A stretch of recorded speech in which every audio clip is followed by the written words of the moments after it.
So when we started, that didn't even seem like a remote possibility, did it? No, not at all. I've never had someone actually know how to support me through it and to understand me, to know my fears and how to actually work through them and support me and protect me. And now you know how to protect yourself, and even your husband was present to watch that happen, which was pretty amazing. Yeah, I've kept a lot from him because it's not, a lot of people don't understand. Well, how do you share that with him? Yeah, well, exactly. It's really very hard without that person that's helped. Like I've put you through that. You can only share with him the shift. You couldn't really share with him the fear because that wouldn't have helped him in any way. No. In fact, I'm sure you would have been concerned that he'd run away. Yes, that I should be in an asylum or something. So much fear.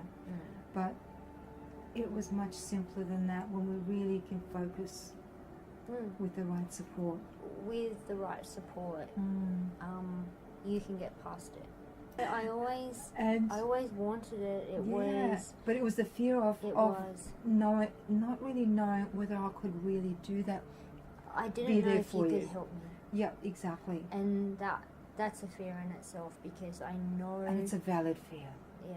Very valid. Because the images come.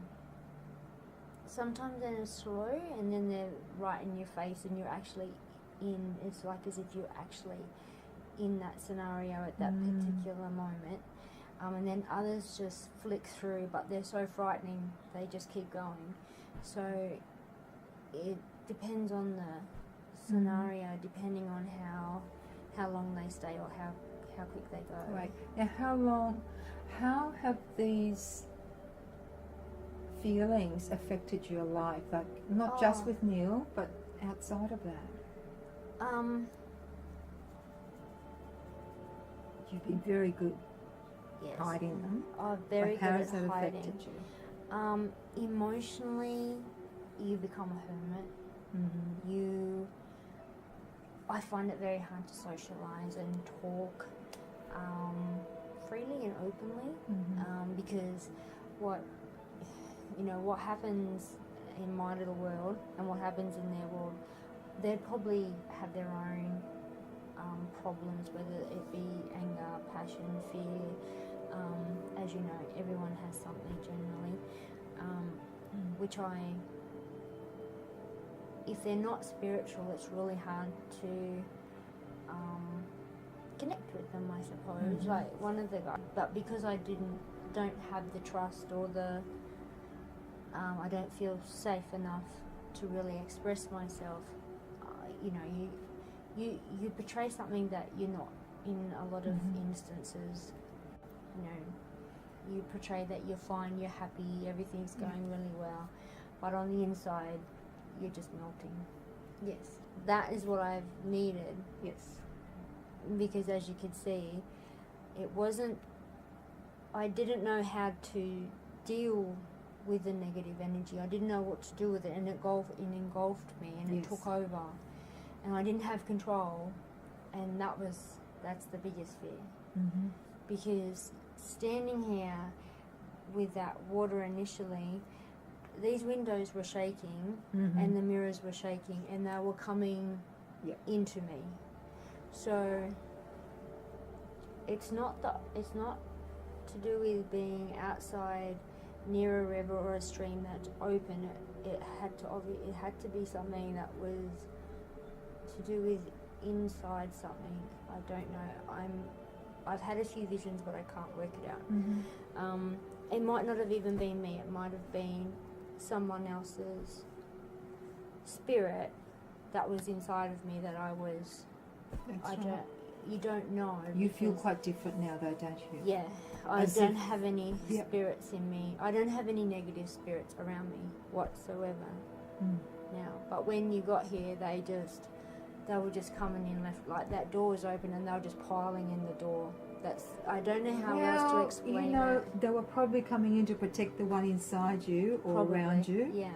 And they were going to beat us. Yes, I think you're very correct in that aspect because they feel threatened if they're going to be moved.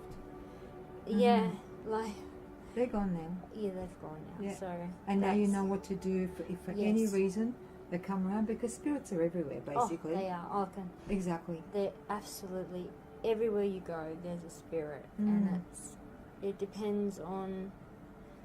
And from now on, you know to keep yourself strong in the Yes, way. and I know that works. It took a bit to allow it to happen, and because there were certain parts that were coming back in.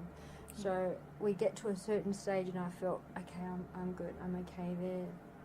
They're not here at the minute, and then we start on something else, and then they start flying in again.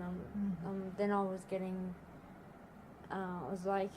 I felt like I was going to hyperventilate. I started crying, and I was just getting shaky. And I'm like, okay, they're controlling me again. So back to the focus with me, and I pulled you back into. I only had to look into your eyes, and I could see your soul. So that is what kept me under control, so to speak. Good. Yeah. So if you need to, you can always get that vision back. Yes, I can. I'll just visualize what I've been looking at, so I'll be fine now. So Beautiful. if I get really bad, I can just visualize. And you can always call what I me. see. Oh, thank you. I appreciate that. Yeah, because I can walk you through over the phone. Thank you.